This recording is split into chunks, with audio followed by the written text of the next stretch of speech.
Everyone, welcome back to my channel. इस video के अंदर हम देखने वाले हैं problem number 1895, largest magic square.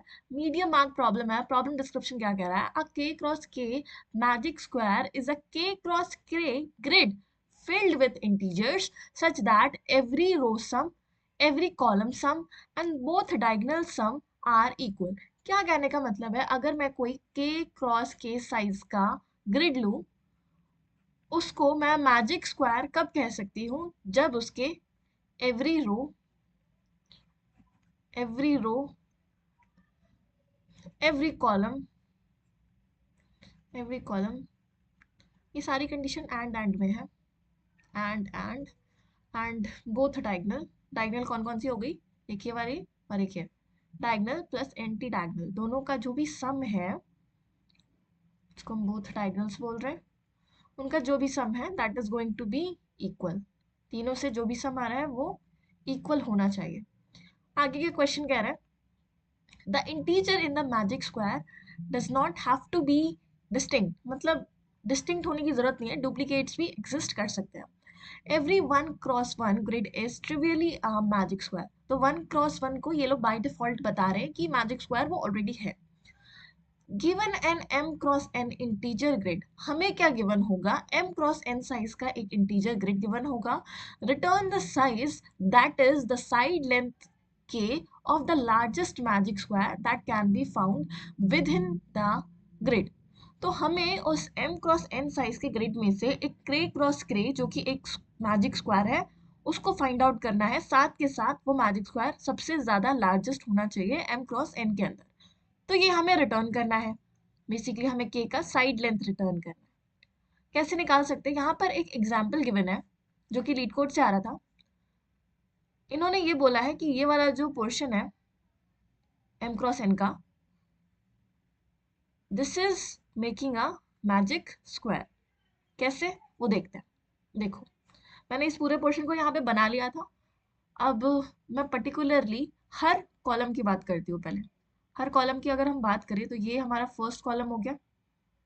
इसका सम कितना है? 5 + 5 10, 10 + 2 12। ठीक है, 12 है इसका सम। और नेक्स्ट कॉलम की बात करते हैं। नेक्स्ट कॉलम हमारा ये वाला हो गया। 7 + 1 8, 8 + 4 is 12। This is also 12। Next का चेक करते हैं। This is 6 + 3 9, 9 + 3 is 12। ये भी 12 हो गया। तो एक जो कंडीशन थी कि एवरी कॉलम का सम सेम होना चाहिए, हाँ वो सेटिस्फाई हो चुकी है। अब हम हर रो के लिए चेक करेंगे सेम कंडीशन को। ठीक है, काम करते हैं, रो के लिए चेक करते हैं। दिस इज फर्स्ट रो।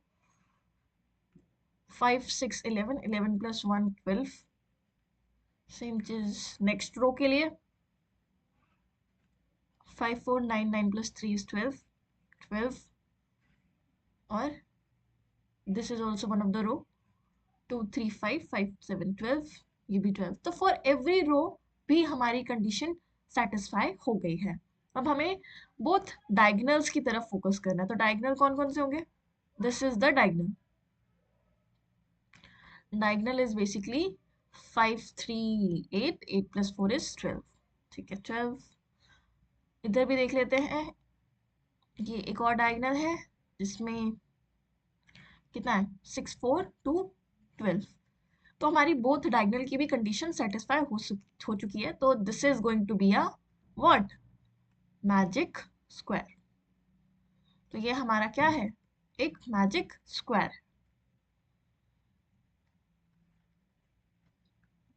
अब तुम मुझे ये बताओ कि हम इस प्रॉब्लम को सॉल्व कैसे कर सकते हैं। इस प्रॉब्लम को सॉल्व कैसे कर सकते हैं? कैसे हम पता कर पाए कि ये स्क्वायर एक मैजिक स्क्वायर है? देखो, एक अप्रोच तो ये हो सकता है कि मैं सारे ही पॉसिबल स्क्वायर्स बनाऊं और उनमें से जाकर देखूं कि कौन सा मैजिक स्क्वायर है, कौन सा मैजिक स्क्वायर नहीं है। जैसे कौन कौन से बन सकते हैं? देखो, एक ये हो गया, सिंगल है। ठीक है, तो ये तो बाय डिफॉल्ट हमारा मैजिक स्क्वायर है। फिर हम इसका थोड़ा साइज इंक्रीज करते हैं। ठीक है, ये एक स्क्वायर है 2 × 2 साइज का, और ये मैजिक स्क्वायर है कि नहीं ये हम चेक कर लेंगे। फिर यहीं से हम एक और स्क्वायर बनाने की कोशिश करते हैं। ठीक है, बना लिया। तो ये हमारा 3x3 साइज का हो गया। एक और बन सकता है यहाँ से। अब जितने मैं स्क्वायर्स बना रही हूँ उन सबके लिए मैं क्या करूंगी, चेक करूंगी कि whether they are a magic square और नॉट।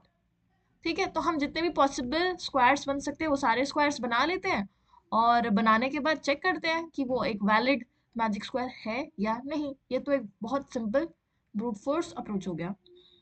जब मैं इसकी कंस्ट्रेंट्स पढ़ रही थी ना, तो मुझे पता चला कि n की वैल्यू ना ज़्यादा से ज़्यादा 50 तक जा सकती है, ज़्यादा से ज़्यादा 50 तक जा सकती है। तो ब्रूट फोर्स हमारा चल जाएगा, ब्रूट फोर्स हमारा चल जाएगा। हम इसको ऑप्टिमाइज भी कर सकते हैं, बट मैं इस वीडियो में तुम्हें ब्रूट फोर्स अप्रोच ही बताऊंगी।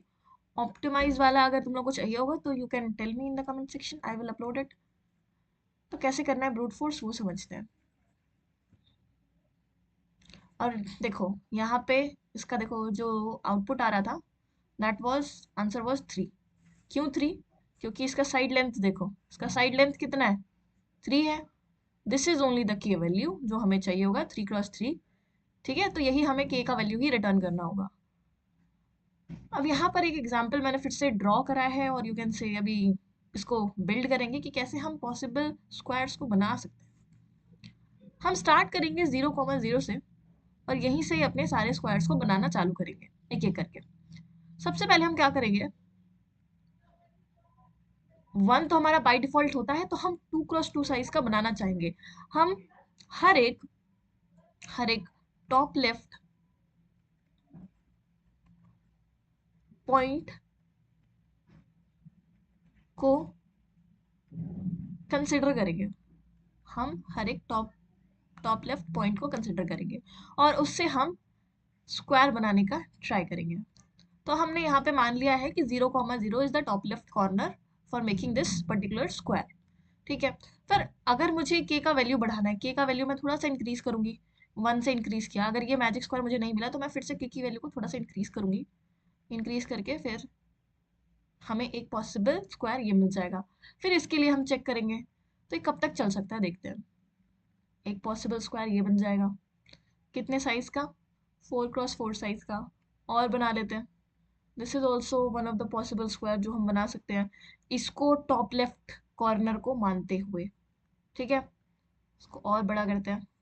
ठीक है, एक ये भी पॉसिबल स्क्वायर बन सकता है, और अब एक और पॉसिबल स्क्वायर ये हमारा बन सकता है। अब इसके बाद क्यों हम पॉसिबल स्क्वायर नहीं बना सकते, क्योंकि क्योंकि स्क्वायर क्या होता है, स्क्वायर का मतलब है जिसका length, just wait a second,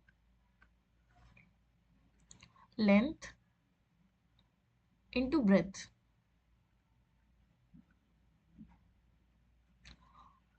basically जिसका लेंथ और ब्रेथ दोनों बराबर होता है ना।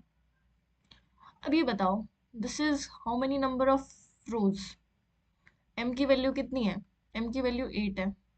यहाँ पे n की वैल्यू कितनी है, n की वैल्यू हो गई हमारी 7।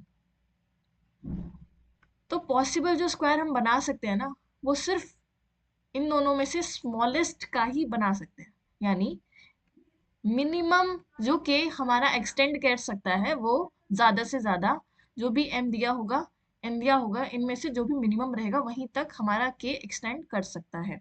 एक कंडीशन हमें ये पता चल गई। अब थोड़ा थोड़ा ना हम कोड की तरफ बढ़ना चालू करते हैं। सबसे पहले हम क्या करते हैं, के की वैल्यूज को डिसाइड करते हैं कि के की वैल्यूज क्या क्या हो सकती हैं, possible values. Top left corner, क्योंकि हमें हर एक सेल जो इस ग्रिड में प्रेजेंट है उनको उसको एक टॉप लेफ्ट कॉर्नर बनाना पड़ेगा। तो फॉर लूप तो हम एक लगाएंगे ही लगाएंगे। ठीक है, एक काम करते लगा लेते हैं, जस्ट वेट अ सेकेंड। यहाँ पे हम लगा लेते हैं फॉर लूप। एक पहला लूप किस लिए होगा, के का साइड बताने के लिए, और के का साइड 1 से ना स्टार्ट करते हुए के का वैल्यू 2 से स्टार्ट होगा।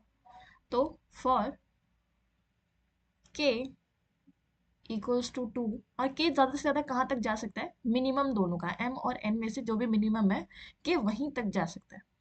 तो k will be like less than और equals to minimum of m comma n, ठीक है, बाकी के प्लस प्लस। और हर एक सेल को हमें टॉप लेफ्ट कॉर्नर मानते हुए स्क्वायर बनाना है, तो हमें हर एक सेल पे आइटरेट भी करना होगा। तो एक काम करते हैं, आइटरेट करना चालू करते हैं, अपना फॉर लूप 2 लगा लेते हैं जो सेल्स को आइटरेट करेगा। आई स्टार्ट होगा हमारा 0 से, और आई हमारा कहाँ तक जा सकता है, ये वाला जो कंडीशन है वो हमें सोचना पड़ेगा। तो कैसे ये सोचेंगे, I will be covering up to this, so this will be I plus के less than equals to M होना चाहिए। आई प्लस के less than equals to M होना चाहिए। अगर ये ऐसा है तो हम आगे बढ़ सकते हैं सेल पे। तो ये जो कंडीशन है, आई प्लस के less than equals to M होना चाहिए। क्यों ऐसा किया, देखो, आई की वैल्यू सबसे पहले 0 बनी, फिर 1 बना, फिर 2 बना, फिर 3 बना, फिर जब 4 बना, तो 4 के बनने के बाद इसको यहाँ तक नहीं जाना चाहिए।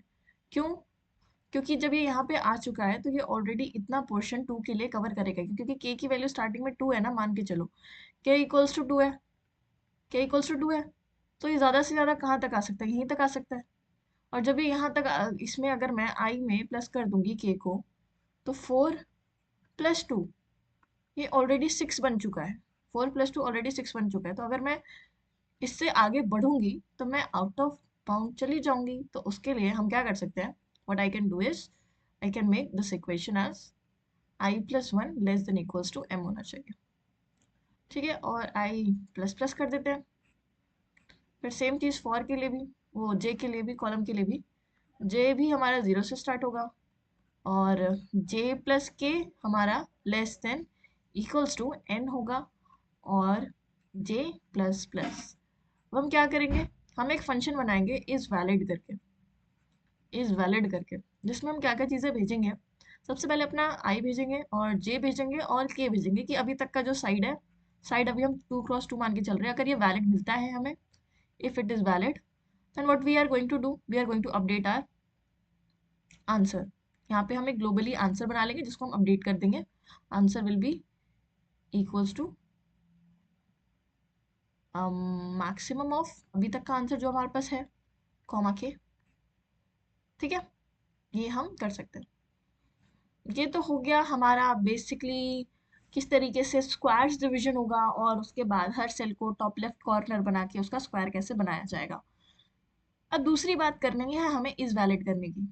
इज वैलिड, अब इज वैलिड को कैसे कर सकते हैं वो हम समझते हैं।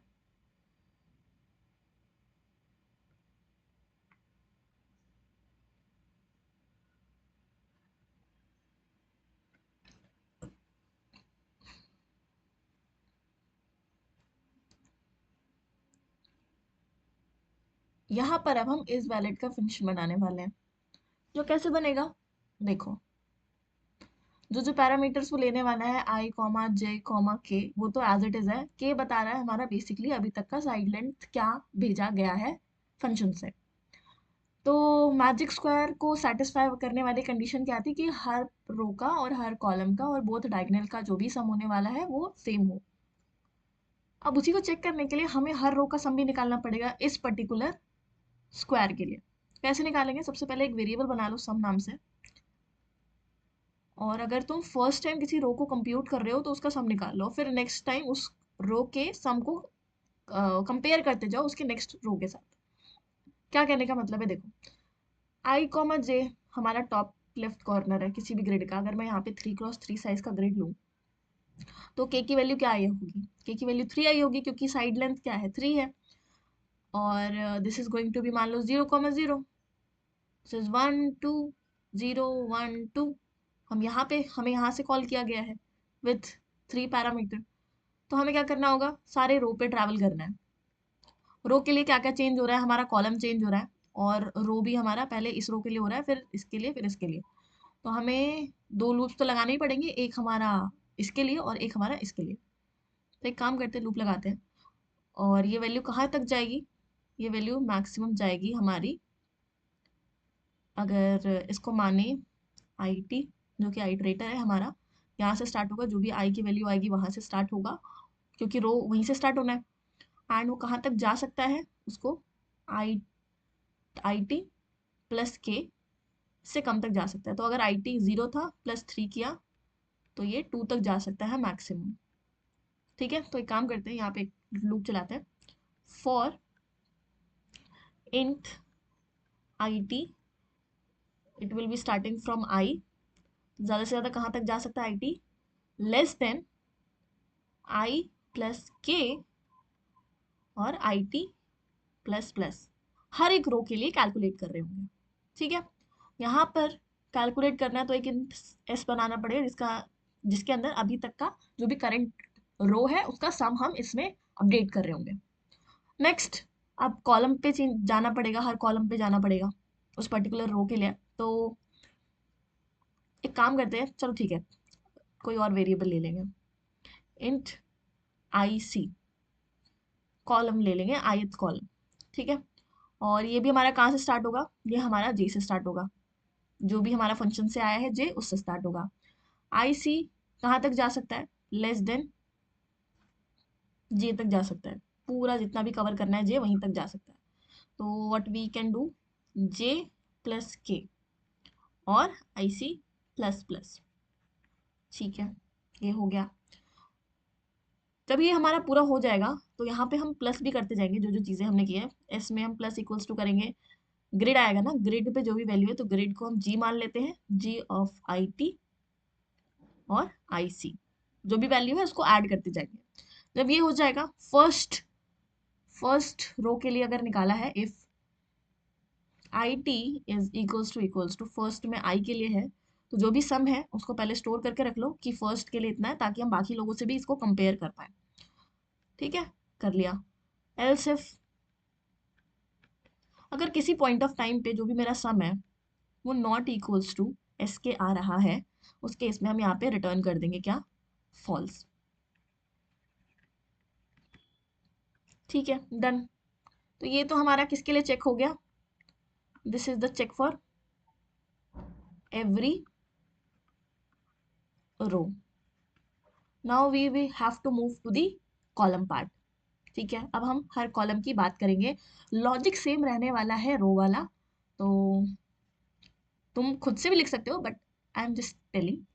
फॉर इंट सेम लिख दो, I T equals to, start कहाँ से करेंगे, जे से स्टार्ट करना है, और ज़्यादा से ज़्यादा आई टी कहाँ तक जा सकता है, आई t will be going to j plus k तक जा सकता है, और j plus plus, j plus plus. यहाँ पे भी हम सम निकाल रहे होंगे, हम ऑलरेडी एक बार सम को कैलकुलेट कर चुके हैं, तो अब यहाँ पे बस हमें चेक करना है कि जो किसी भी पर्टिकुलर कॉलम का सम आ रहा है वो सम के बराबर है कि नहीं। ठीक है, तो यहाँ पे एक वेरिएबल बना लो इंट एस करके, जो कि क्या कर रहा होगा, जो कि फॉर हर रो के ऊपर जाएगा, तो int i r equals to, i से स्टार्ट करेंगे, इंट ये जो आई आर है वो कहाँ तक जा सकता है, बेसिकली आई प्लस के तक, और आई आर प्लस प्लस, कुछ नहीं करना, बस सम को अपडेट करना है एस को, s plus equals to g of i r, और ये हमारा आई टी। ठीक है, इतना हो गया। होने के बाद we will, after this iteration we will be going to check if this S is found to be not equals to the sum, तो हम उस केस में तुरंत क्या रिटर्न कर रहे होंगे, रिटर्न कर रहे होंगे फॉल्स, एक बूलियन पैरामीटर है।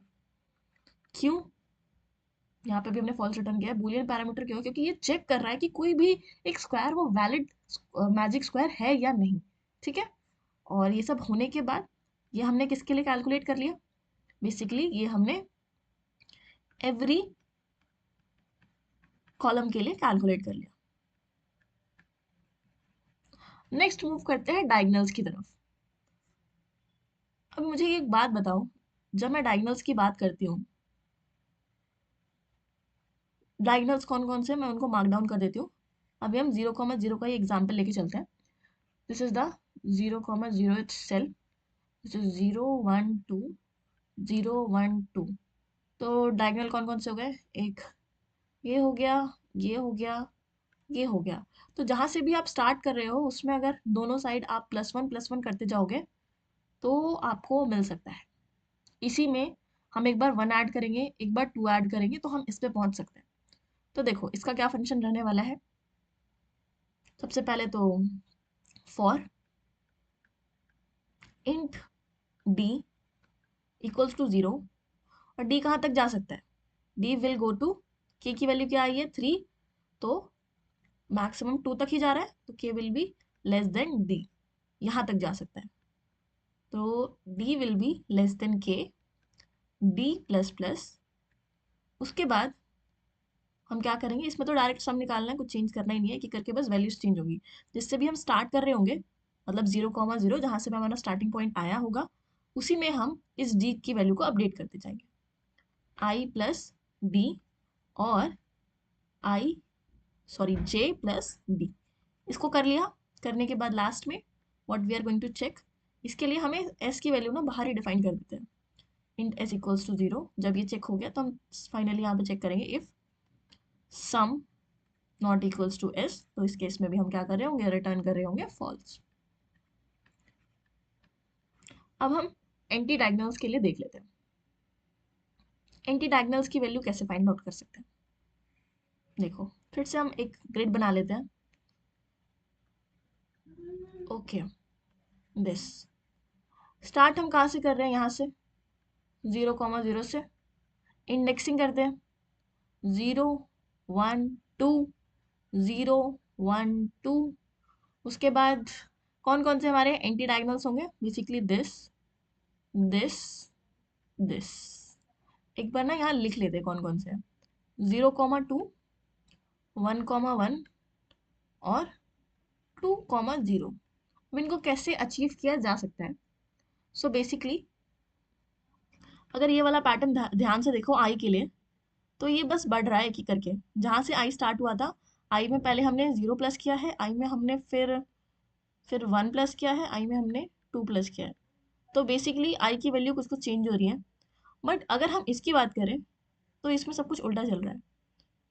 तो this is going to be j में हमने क्या चेंजेस किए हैं, j is going to be 2। कैसे 2 बनेगा वो सोचना है। J will be, this is 2 1 0। कैसे हम 2 तक पहुंच सकते हैं, जे की वैल्यू अभी के लिए 0 है, तो जे को 2 तक पहुंचाने के लिए हमें क्या करना पड़ेगा। और फिर यहाँ पे जे की वैल्यू यहाँ पे भी 0 रहेगी, और ये कुछ कुछ वैल्यू चाहिए हमें, 1 चाहिए यहाँ पे कैसे भी करके।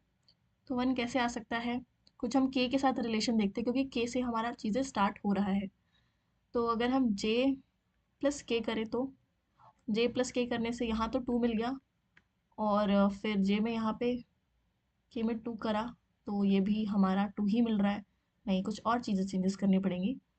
अगर इसमें से मैं -1 कर दूँ तो कितना होगा, this is going to be 1। और उसमें फिर से कुछ करें हम तो, हाँ we can do one thing, we can do one thing. थोड़ा सा कंफ्यूजिंग होगा, बट जे में सबसे पहले इतना पोर्शन ऐड कर दो, ठीक है, 2 ऐड कर दिया, यानी 2 का क्या मतलब है, कैसे, के -1 और प्लस डी। अभी के लिए डी क्या है, 0। देखो तो जहां से भी जे स्टार्ट हो रहा है, स्टार्ट होने के बाद तुम्हें ना यहाँ वाला सेल पहले पिकअप करना है। और ये कहाँ से सेल पिकअप हो सकता है, के की वैल्यू हमारे पास 3 है, तो के में से -1 करूंगी तो 2 मिल जाएगा मेरे को। और अभी डी का वैल्यू क्या है, 0, तो इसमें 0 हो गया। फिर नेक्स्ट हम क्या कर सकते हैं, जे का वैल्यू तो 0 ही रहा, के का वैल्यू 2 रहा, और डी का वैल्यू 1 हो गया। This is 2 -1 + 1, and this is going to be, ये माइनस होगा, माइनस कर देंगे 0, तो यहाँ पे -1 किया, माइनस माइनस 2, और यहाँ पे +1। तो इससे कुछ कुछ हो सकता है। The final formula for this will be this, J plus के -1 तो करना ही करना है, और उसमें से ना माइनस कर देना तुम डी, तो हम इस एंटी डायगोनल तक पहुंच पाएंगे। तो एक काम करते हैं, इसका भी लूप लिख लेते हैं। आई तो हमारा सेम ही रहने वाला है, तो what we are going to do, for int d equals to 0, d less than k d plus plus और s plus equals to s of g of i plus d और j plus k minus one minus d. And last में हम check कर लेंगे if sum is not equals to s then we are going to do what, we are going to return false। ठीक है, और अगर ये सारी ही कंडीशन सेटिस्फाई हो जाती हैं तो लास्ट में what we are going to return, we are going to return the true. तो आई होप तुम लोगों को ये प्रॉब्लम समझ आया होगा। ठीक है, अब इसका हम कोडिंग इंप्लीमेंटेशन देखेंगे। हमने एक एक करके क्या किया, सारे पॉसिबल स्क्वायर्स को निकाला, क्या क्या पॉसिबल स्क्वायर्स बन सकते हैं किसी पर्टिकुलर पॉइंट को कंसिडर करके। उसके बाद हमने चेक किया उसकी वैलिडिटी विद द वैल्यू के। अगर वो एक वैलिड स्क्वायर बनता है तो हमने चेक किया वैलिड स्क्वायर बनने की क्या क्या कंडीशंस थी, हर रो का सम सेम होना चाहिए, उसको चेक किया। देन फिर क्या किया, हर कॉलम का सम चेक किया, फिर हमने हर डायगोनल का सम चेक किया, फिर हमने हर एंटी डायगोनल का सम चेक किया। तो इस तरीके से हमने इस पूरी प्रॉब्लम को सॉल्व कर लिया है। इसी अप्रोच को अब हम कोड करने वाले हैं and let's move on to the coding screen और वहां पर इसको कोड करके देखते हैं। अब एक काम करते हैं, एक एक करके अपना कोड करना चालू करते हैं। सबसे पहले हम m निकाल लेते हैं जो कि है ग्रिड, कितने नंबर ऑफ रोज है हमारे पास, that is going to be grid का साइज। एंड उसके बाद एक n बना लेते हैं जिसके अंदर हम स्टोर करेंगे नंबर ऑफ कॉलम्स को, grid dot size. By default अगर हमें कोई भी वैलिड स्क्वायर नहीं मिल पा रहा है तो कम से कम वन साइज का तो ग्रिड पॉसिबल होगा ही होगा। तो एक काम कर लेते हैं हम, इफ इंट एक रिजल्ट ले लेते हैं जिसके अंदर हम अभी के लिए वन तो पॉसिबल आंसर होएगा ही होएगा, उसको स्टोर करा लेते हैं। फिर उसके बाद हम पार्टीशनिंग करना चालू करते हैं। फॉर इंट के इज इक्वल्स टू 2 से स्टार्ट करेंगे। के की वैल्यू कहाँ तक जा सकती है, के की वैल्यू मिनिमम हमारी m कॉमा n में से जो भी मिनिमम है वहीं तक जाएगी। उसके बाद हम हर सेल को टॉप लेफ्ट सेल बना के चलते हैं। Int i equals to 0, i less than i will be i plus के लेस देन हमारा कितना होना चाहिए, m होना चाहिए और i प्लस प्लस। ठीक है, फिर हम j के लिए भी सेम चीज कर लेते हैं। Int j is equals to 0, j plus equals to k less than equals to n, j plus plus. okay, now we are going to check what, we are going to check the validity if is valid। अगर valid है तो what we will do, सबसे पहले grid पास करो, i पास करो, j पास करो और k पास करो। अगर ये वैलिड मिल जाता है तो हमारा रिजल्ट में अपडेट करके इसको स्टोर कर लो k को। लास्ट में हम यहाँ पे रिटर्न कर रहे होंगे अपने रिजल्ट को। ठीक है, उसके बाद यहाँ पर हम लिख लेते हैं हम वैलिड का कोड। वैलिड क्या था, वैलिड एक बूलियन फंक्शन था। तो बूल इज वैलिड, क्या क्या पैरामीटर्स लेगा, सबसे पहले ग्रिड लेगा। ठीक है, ग्रिड दे दिया, फिर एक इंट आई दिया, इंट जे दिया और इंट के दिया। यहाँ पर हम एक वेरिएबल बनाएंगे सम नाम से जो कि स्टोर करेगा फर्स्ट रो का सम। तो int sum is equals to 0। उसके बाद हम हर रो पर आइटरेट करना चालू करेंगे। तो हम एक काम कर लेते हैं, हम जो भी हमने लास्ट टाइम लिया क्या था, आई टी लिया था ना शायद, हाँ तो आई टी ले लेते हैं। इंट आई टी को आई से स्टार्ट किया, आई टी कहाँ तक जाएगा हमारा, less than equals to i plus k तक, आई टी प्लस प्लस। उसके बाद हम क्या करेंगे, एक एस वेरिएबल बनाएंगे जिसमें हम पर्टिकुलरली किसी भी रो का सम स्टोर करके रख रहे होंगे।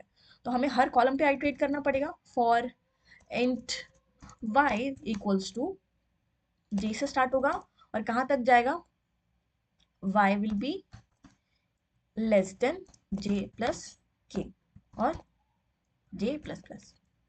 ठीक है, अभी तक तो सब सही है। नेक्स्ट हमें क्या करना है, हमें सम में प्लस इक्वल्स टू करना है जो भी ग्रिड का वैल्यू है which is going to be जो भी आई टी है और ये y। ठीक है, तो ये हमने किसके लिए कर लिया, ये हमने कर लिया सम निकाला है एवरी रो की कंडीशन को चेक करने के लिए। और जब ये पूरा लूप चल जाएगा तो लास्ट में जो भी सम आएगा, इफ स्टार्टिंग वाला है ये i, तो हम पहले तो सम में स्टोर करेंगे इस s को और कोई कंडीशन को चेक नहीं करेंगे। ठीक है, कर दिया। उसके बाद एल्स इफ अगर दूसरा रो है तो उस केस में हमें चेक करना पड़ेगा। अगर ये सम के बराबर नहीं आ रहा है, सम के बराबर नहीं है, उस केस में हमें क्या करना होगा, रिटर्न करना होगा फॉल्स। ठीक है, इसी को मैं कॉपी कर रही हूँ कॉलम के लिए, क्योंकि कॉलम का भी कोड हमारा सेम ही रहेगा, लॉजिक तो सेम ही है। तो एक काम करते हैं, what we are going to do is copy paste. Same चीज़ है, बट यहाँ पे जे से स्टार्ट होगा और ये भी जे से स्टार्ट होगा, और ठीक है ठीक है ठीक है ठीक है ठीक है ठीक है ठीक है, और ये हमारा आई से हो जाएगा और ये भी हमारा आई से हो जाएगा। कुछ नहीं, चीज़ों को साफ कर दो। What you can do is यहाँ वाई आ जाएगा, यहाँ आई टी आ जाएगा, एंड इसके करने की ज़रूरत नहीं है, हमें बस डायरेक्टली सिर्फ चेक करना है कि सम बराबर है कि नहीं। आई गेस सब ठीक है, यहाँ पे चीज़ें ओके, यहाँ तो वाई आना चाहिए, यहाँ पे भी वाई आएगा, ठीक है। अब हम एक काम करेंगे, हम डायगोनल के लिए भी देख लेंगे। डायगोनल के लिए तो सिंपल है बहुत ज़्यादा, उसको हमें एस को उसके लिए बाहर ही डिफाइन करना पड़ेगा, एस इक्वल्स टू 0, और for int d equals to 0, d less than k, d plus plus, if any point of time हमें क्या करना है, S plus equals to grid का जो भी आई प्लस डी है और जे प्लस डी का वैल्यू है उसको सम करते जाएंगे यहाँ पे। जब इतना हो गया तो लास्ट में चेक करेंगे, if sum not equals to s then we are going to return what, this s, this false. Okay, हो गया। अब एंटी डायगोनल के लिए चेक करना था, वो भी कर लेते हैं, एस को फिर से 0 कर देते हैं, और for int d equals to 0, d less than k, d plus plus, S plus equals to, यहाँ पर हमने कुछ कुछ फॉर्मूला डिराइव किया था जो कि था आई प्लस डी, ये तो सेम ही रहा था बट जे में कुछ कुछ चेंजेस हुए थे, तो जे प्लस इक्वल्स टू के माइनस 1 माइनस डी, ये था हमारा फॉर्मूला। ठीक है, इससे हमारा सम आ जाएगा। हम फिर से यही सेम कंडीशन चेक कर लेंगे, कॉपी पेस्ट कर देते हैं, कॉपी पेस्ट, लास्ट में अगर सब सही निकलता है तो रिटर्न कर देंगे ट्रू, हाँ एक ये वैलिड स्क्वायर है। इसको मैजिक स्क्वायर कह रहे थे। कोड तो हमने कर लिया है, एक बार इसको रन करके देखते हैं, अगर कुछ गलतियां होती है तो उनको हम चेंज करने की कोशिश करेंगे।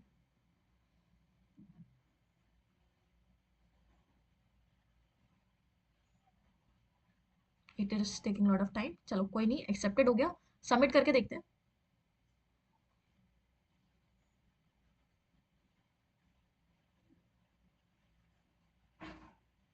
Okay, successfully submitted. तो ये हमारा एक ब्रूट फोर्स अप्रोच था जिस तरीके से हम इस प्रॉब्लम को सॉल्व कर सकते थे। प्रॉब्लम का नाम था largest magic square, problem number था 1895।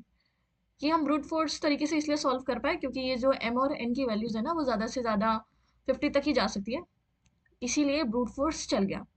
ठीक है, बाकी अगर आपको ये वीडियो हेल्पफुल लगा हो तो please like share and subscribe, and till then keep learning and keep coding. Thank you so much for watching the video.